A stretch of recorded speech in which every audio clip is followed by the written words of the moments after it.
কিন্তু উঠি আসা রাস্তাটা যে এখন তৈয়ারই হই নাই। খাড়া পাহাড়ে ওঠা যে কি জিনিস, বহুত দম লাগে, বহুত তেজ লাগে। আমি জামবনির কুইরি পাড়ার শিবু কুইরির পিটি সাঁঝলি। যখন থেকে হুঁশ হয়েছে তখন থেকে শুনে আসছি বিটিল মাটি। ঠাকুমা বলতো পরের ঘরে হিসাল ফেলবে, তার আবার লেখাপড়া। গায়ের বাবুরাও বলতো তুই কুইরি পাড়ার বেটি ছেলে, তোর কামিন খাটা ছাড়া গতি কি। বাপ বলতো দেখ সাঁঝলি, মন খারাপ করলি তো হারিয়ে গেলি। শুন, এসব কথা এক কানে সীমালিয়ে আরেক কানে বার করে দিবি। তখন আমাদের কুচিল দেঘরা করে কামিন খাটতো না। খৈরাগের তলসে মায়ের কতটা ভাঙে মেয়াদ। মাঝে মধ্যে জ্বর তোর আসতে বটে, জড়ালে চুপচাপ একনাদের তালায় পেতে শুয়ে থাকত। মনে আছে সে ছিল জার কালের সকাল, রোদ উঠেছিল ঝলমলানি ঝিঙ্গা ফুলে রোদ। সেই রোদে পিঠ দুলে আমি পড়ছিলাম ইতিহাস, ক্লাস 7 এর সামন্ত রাজাদের ইতিহাস। দেঘরাগিনী লোক পাঠাইছিল বার কথে, মায়ের জ্বর সে তারা শুনতে না চায়। আমাদের দিদি বুড়ি তখন বাঁচে, কুলতলায় বসে ছেঁড়া কম্বল মুড়ি দিয়ে বিড়ি ফুকছিল বুড়ি। শেষ তো পড়া থেকে উঠায় মায়ের কাজটুকুন করতে পাঠাইছিল বাপু ঘরে। পুরনো ফেটক ঘেরা উঠান, অত বড় দরদালান, অত বড় বারান্দা, সব ঝাটপাট দিয়ে সাফ সুতরা করে আসছিলাম চলে। দেঘরাগিন্নি না ছাড়লে এক গাদা জুঠা গাঠা বাসন আনে আমার সামনে ধরে দিলাম। আমি বললাম তোমাদের জুঠা বাসন ধুতে আমি লাগবো।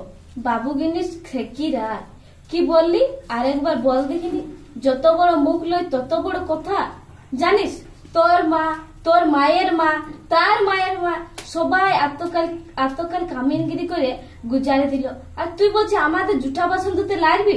বললাম হ, আমি তোমাদের জুঠা বাসন ধুতে লাগবো, তোমরা লোক দেখে লাগবে।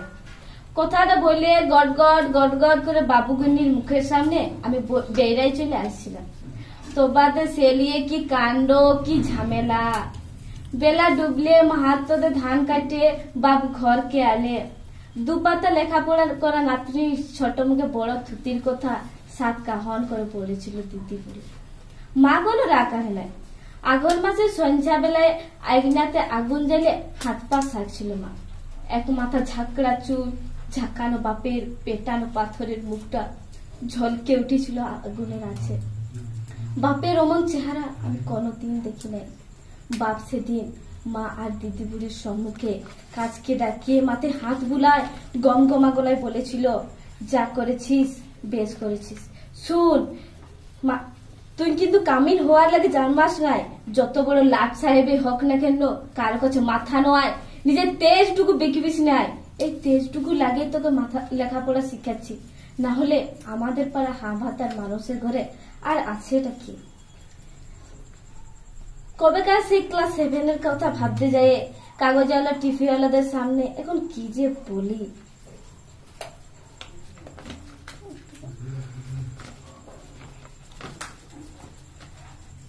তার পাতে রোদ দিয়ে ঘেরা গবুলাতের একনাতে লোকে এখন লোকাকার। তার মাঝে বাঁশি বাজায়, জিপ গাড়িতে চেপে আগু পেছু মন্ত্রী লয়ে, আগে পছি পুলিশ লিয়ে মন্ত্রী আলোক ছোটে। কোথায় সাজলি কুইরি কোথায় বলতে বলতে সোজা আমাদের মাটির উঠানে। হেডমাস্টার বললে প্রণাম কর সাজলি, প্রণাম কর।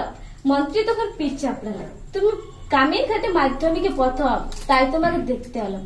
সত্যি বড় গরিব অবস্থা। তোমাদের মতন মেয়ারে যদি উঠে আসে তার লাগেই তো আমাদের সরকার, তার লাগেই তো আমাদের পার্টি। নাও এখন 10,000 টাকা চেকটা নাও, আর শোনো আমরা তোমায় আরো টাকা দেব, ফুল দেব, সম্বর্ধনা দেব। এই টিভির লোক, কাগজের লোক কে কোথায় আছেন এদিকে আসুন। তখনই সব ঝলকে উঠলো ছোট বড় ক্যামেরা, ঝলকে উঠলো মন্ত্রীর মুখ। না না মন্ত্রী লয়, মন্ত্রী লয়। ঝলকে উঠলো আমার বাপের মুখ, গনগনা আগুনের পাড়া, আগুন মানুষের মুখ। আমি বললাম না না, এটাকে আমার না লাগবে। আরো যে আপনারা আমাদের টাকা দিবেন, ফুল দেবেন, সম্বর্ধনা দেবেন, তাও আমার না লাগবে। মন্ত্রী তখন ডোব কিনলেন।